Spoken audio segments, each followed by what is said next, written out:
to the Mindfulness Meditation Podcast. I'm your host, Dawn Eshelman. Every Wednesday at the Rubin Museum of Art in Chelsea, we present a meditation session led by a prominent meditation teacher from the New York area. This podcast is a recording of our weekly practice. If you would like to join us in person, please visit our website at rubinmuseum.org/meditation. We are proud to be partnering with Sharon Salzberg and teachers from the New York Insight Meditation Center. In the description for each episode, you will find information about the theme for that week's session, including an image of a related artwork chosen from the Rubin Museum's permanent collection. And now, please enjoy your practice.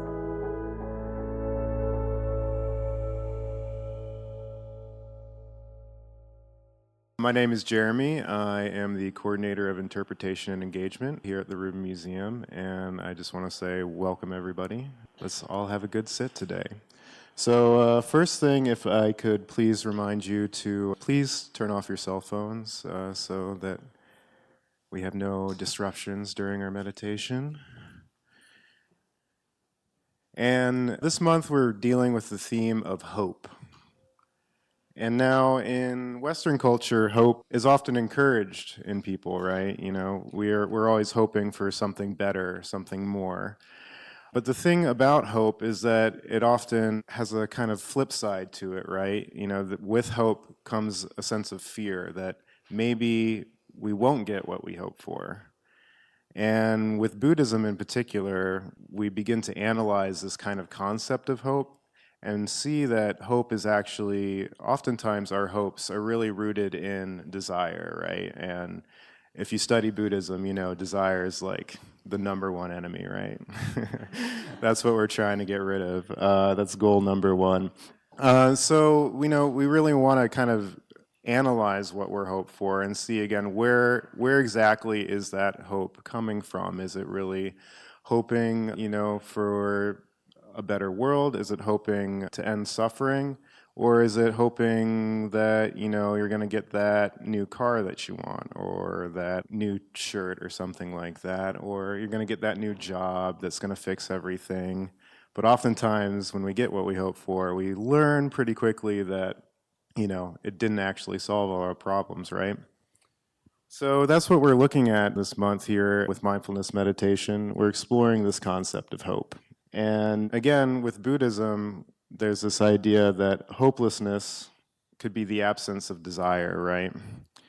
But hoping to be hopelessness or hoping to not have desire is also a good thing too. So we're kind of exploring these two sides of hope, the positive and both the negative sides of hope. And so to help us kind of illustrate this point of hope, we have one of our most lovely sculptures in the museum. It's a 17th century sculpture of the Buddhist goddess Marichi. And she is the goddess of the dawn, right? And so no matter how dark things get for us, you know, we can always hope for the dawn, right? And even though we're exploring both the positive and negative aspects of hope, what I think of when I see Marichi is I think of cycles, right? I think of the sun rising and then the sun setting and the darkness coming. And we all have these cycles in our lives. And so Marichi really teaches us that to understand that when we live, we're going to experience these cycles again and again and again.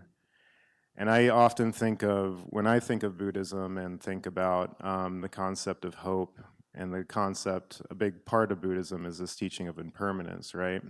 And that any feeling that we have isn't going to last forever.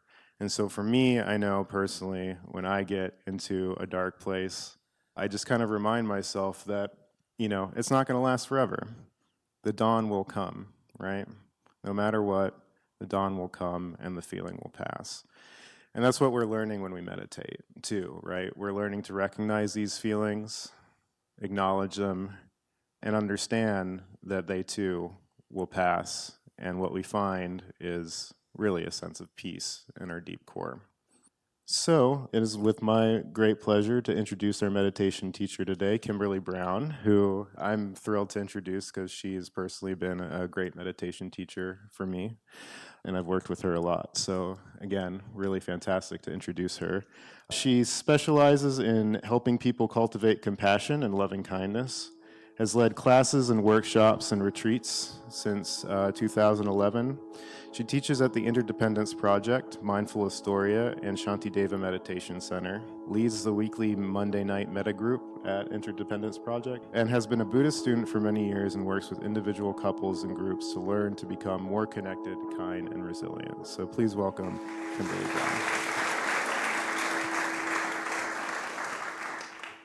First off, I want to thank Jeremy, and I'm also just so happy to be with you today and for you to introduce me. It's a joy in my life to study and practice the Dharma, and the joy is mainly from the people with whom I practice and study. Thanks. So this is Marichi, and this goddess or deity or bodhisattva, I had never heard of this one before, heard of her. So I did a little reading about who she is, and like Jeremy said, she's meant to be the goddess of the dawn, but she's also an emanation of Tara. And as an emanation of Tara, we know she's a bodhisattva of compassion. We can tell that because she's ready to move, right? She's ready to spring into action when she recognizes suffering. And as always, compassion and wisdom are inseparable. And we see that by she's holding what's called a dorje at her between her breasts. That is sort of the lightning quality of wisdom, right? The cutting through, the sharpness. I read that people traveling at night would often, or perhaps still do, pray to Marichi that they might be safe until the dawn, until the light. So, like Jeremy said, hope is not, in Buddhism, it's something to let go of. You know, many of my teachers talk about going beyond hope and fear. And the reason for that is, you know, Jerry mentioned that it's created by desire, and we would like to alleviate that. But the reason we want to alleviate desire is not because it's bad or wrong. We want to alleviate this desire, this hope, because it causes suffering, okay? Dukkha, in the first noble truth, we all have this dukkha, this suffering, this dissatisfaction. And hope is one way to really create it. It's one manifestation of it. It's a sense of wanting things to be different than they are, perhaps, hope. It's also a sense that if it doesn't go that way, it's going to be terrible, right? That's why in the Buddhist teachings, you'll always hear hope and fear, because they come together. Now, impermanence, right, tells us that everything is changing in every single moment. So it's not possible for us to sort of fix what we want to happen and make sure it happens in exactly that way, right? I hope that on Tuesday that the weather is 72 degrees and that at 8:15 I will walk out my door and the train will be waiting at 8:22, etc., right? We know that that's not possible. It's impossible to control or fix. So hope is really the desire for that to happen. And fear is saying, well, oh no, what if it's not 72 degrees on Tuesday? What if it rains? What's going to happen then, right? The part of wisdom is understanding that the only actions we can take are right now, right? I can't breathe in the past. I can't breathe in the future. I can breathe now. I can plan to do things in the future, but they may or may not go that way. So wisdom is understanding that the past and the future are thoughts, and right now is where reality is, okay? And this is where we practice and where we really can affect ourselves and others. So to relate that to hope and to fear is to recognize that we can live right now, and we can let go of this sense that we're going to create a situation in the future the way we want it to be, and if we don't, it's going to be horrible. Okay? Instead, we can cultivate our mindfulness here and now and see what's arising in the present moment. We can also develop our intention. Okay? Our intention is to act with wisdom, with compassion in any moment, right? And this intention and this cultivating of mindfulness, it enables us to act appropriately in whatever arises, okay? And acting appropriately means being able to respond in a way that doesn't harm ourselves or others, and being able to respond in a way that's beneficial to ourselves and others, okay? And responding is with action being your speech and your behavior and your thoughts. Part of that wisdom is knowing everything changes. As Jeremy mentioned, if you are in a difficult time in your life, you might use your wisdom to be present with what's happening with yourself, knowing that everything changes, okay? I have to tell you, I've had an experience this week with hope and fear, and have been really grasping and pushing away all week. I have an older father, he's 88, and he last week was in a car accident, and it was one of those scary phone calls. We were very lucky he was uninjured and no one else was involved. But the doctors and the policemen said he should not drive anymore, and we know he shouldn't. He's a little confused and struggling.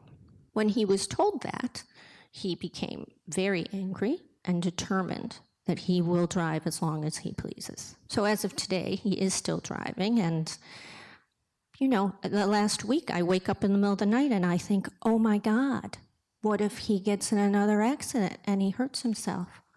What if he goes out there and he hurts somebody else? Right? And then I go to hope, which is, well, I talked to the policeman and they're going to contact the DMV, so they're going to revoke his license. Right? So that's where I've been going back and forth, right? My practice has been to come to this moment and examine the feelings behind all of this desire for different outcomes, right? For particular outcomes, and fear of particular outcomes, right? To notice that I'm concerned about my dad, that I'm fearful there are things that I can't control, which are true, right? And also to know that I can do my best, and each of us can, to plan and prepare for situations, for things that we know are happening. And at that point, we have to let go of the outcome. I'm forgetting that, tomorrow my father might say, okay, everybody stop. I'll try this Uber thing, right? That is very possible. But in the meantime, I will do my best, and other authorities, to, make sure that he doesn't harm himself or others. Okay? And that's what we're all doing, practicing and learning to respond right now in the most appropriate way. And part of this, sometimes you'll hear in the Buddhist tradition, instead of having hope, you can have faith, which is confidence and trust that no matter what arises, you're going to meet it with compassion and wisdom.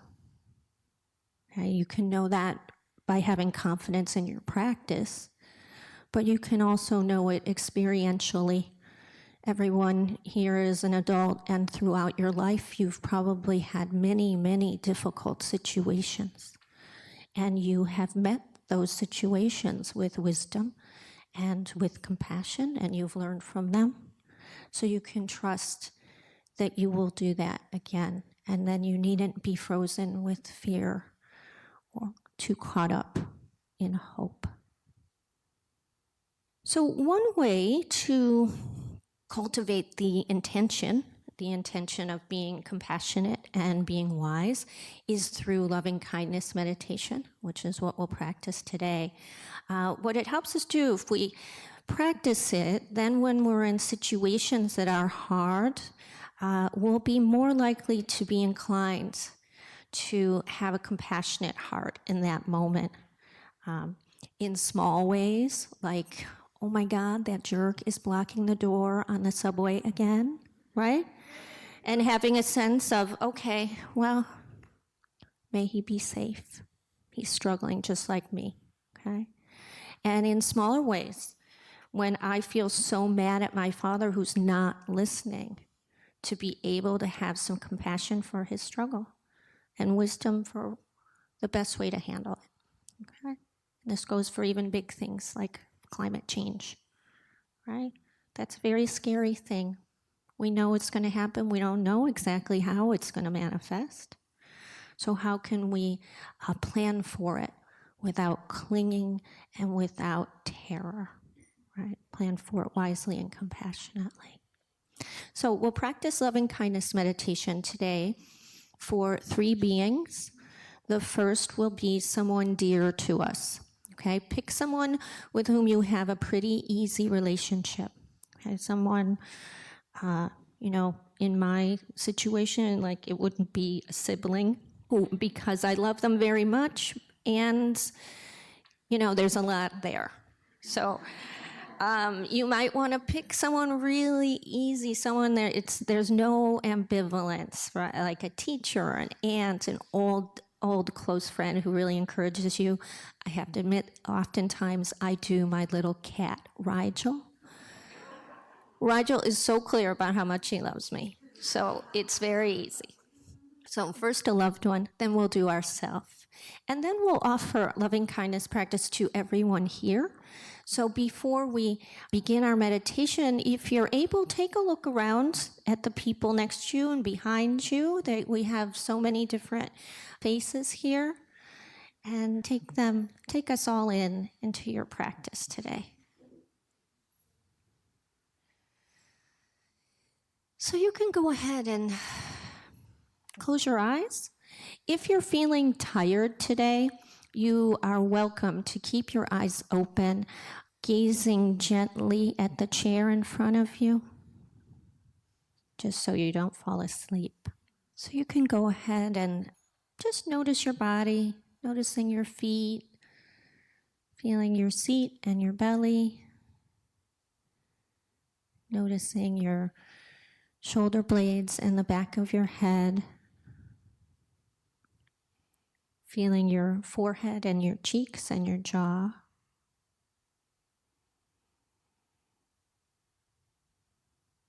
Allowing sound to enter your ears. Noticing your feet, noticing your seat and your belly, relaxing your shoulder blades, relaxing the back of your head, relaxing your forehead and your cheeks and your jaw, allowing sound to enter your ears, resting your attention on your heart center, the center of your chest. And just take a moment to acknowledge your intention for being here today. It's New York City and you really could do anything, but you've chosen to come on a beautiful afternoon to practice meditation, to learn to cultivate compassion and wisdom for yourself and others. So really appreciate this intention, this motivation. Shanti Deva says that is like discovering a rare jewel. You might want to thank yourself You can do that audibly or silently. Bringing your attention to your feet, relaxing your seat, relaxing your belly, relaxing your shoulder blades. Bringing your attention to your heart center and allowing the presence of this dear one to arise. If you'd like, you can imagine them and have a visualization of this person or being. Or you can have a sense of their presence here with you, their smell. And offering these phrases, may your loving heart be open. May you be free from fear. May you be safe and healthy. May your loving heart be open. May you be free from fear. May you be safe and healthy. May your loving heart be open. May you be free from fear. May you be safe and healthy. And continuing on your own silently, as though you're giving a gift to this dear being.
Noticing where your mind is, and if you've strayed from this dear one, gently reconnecting.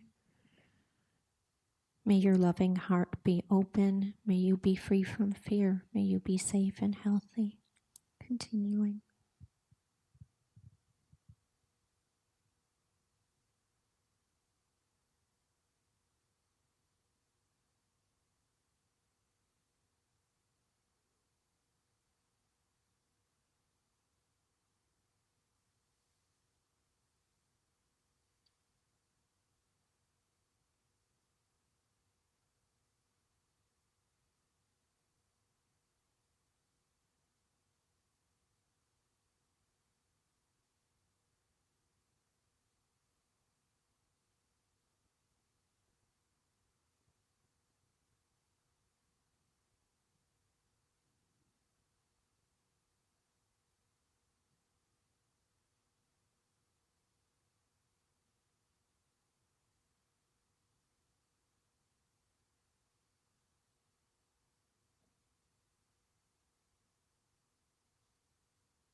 May your loving heart be open. May you be free from fear. May you be safe and healthy. You can let go of this connection with this dear being. Just noticing your feet, Bringing your attention to your seat, your belly, relaxing your shoulder blades, relaxing the back of your head. Gently feeling your forehead and your cheeks and your jaw. Allowing sound to enter your ears.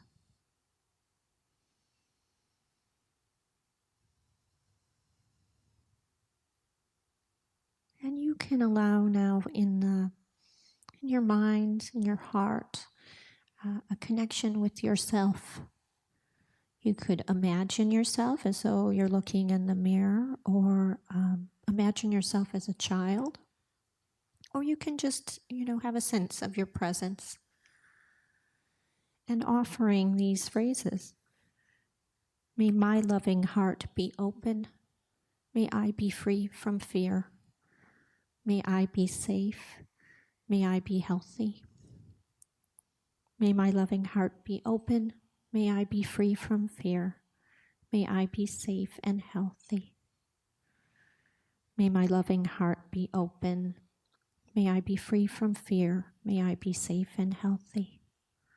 And continuing on your own silently as though you're giving yourself a gift.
May my loving heart be open.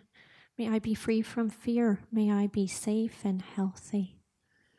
And you can move your attention away from this sense of yourself and just feel your feet, relaxing your belly, relaxing your shoulder blades, bringing your attention to your forehead and your cheeks and your jaw, allowing sound to enter your ears, feeling the air on your skin,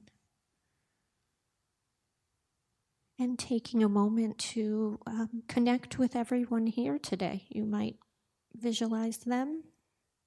You might just have a feeling of being with all of us right now. And offering these phrases, may our loving hearts be open. May we be free from fear. May we be safe and healthy. May our loving hearts be open. May we be free from fear. May we be safe and healthy. May our loving hearts be open. May we be free from fear. May we be safe and healthy. And just taking a minute or two to silently offer this to all of us, including yourself.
May our loving hearts be open. May we be free from fear. May we be safe and healthy.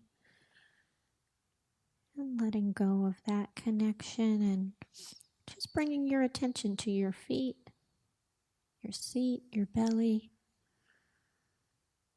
Noticing your shoulder blades and the back of your head.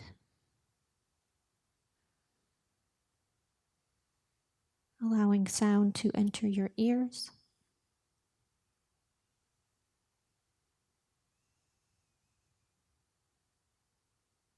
Taking a moment to appreciate your practice and your intention.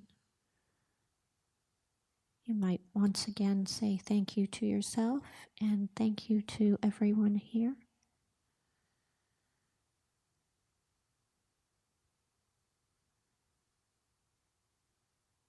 In a moment, I will invite the bell to ring. Please stay still until you can no longer hear it, at which time, if you'd like, you can join me in offering a bow to you for your great intention and your efforts here.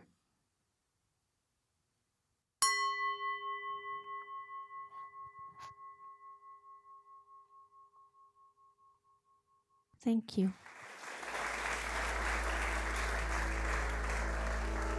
That concludes this week's practice. If you'd like to attend in person, please check out our website, rubinmuseum.org/meditation, to learn more. Sessions are free to Rubin Museum members, just one of the many benefits of membership. Thank you for listening. Have a mindful day.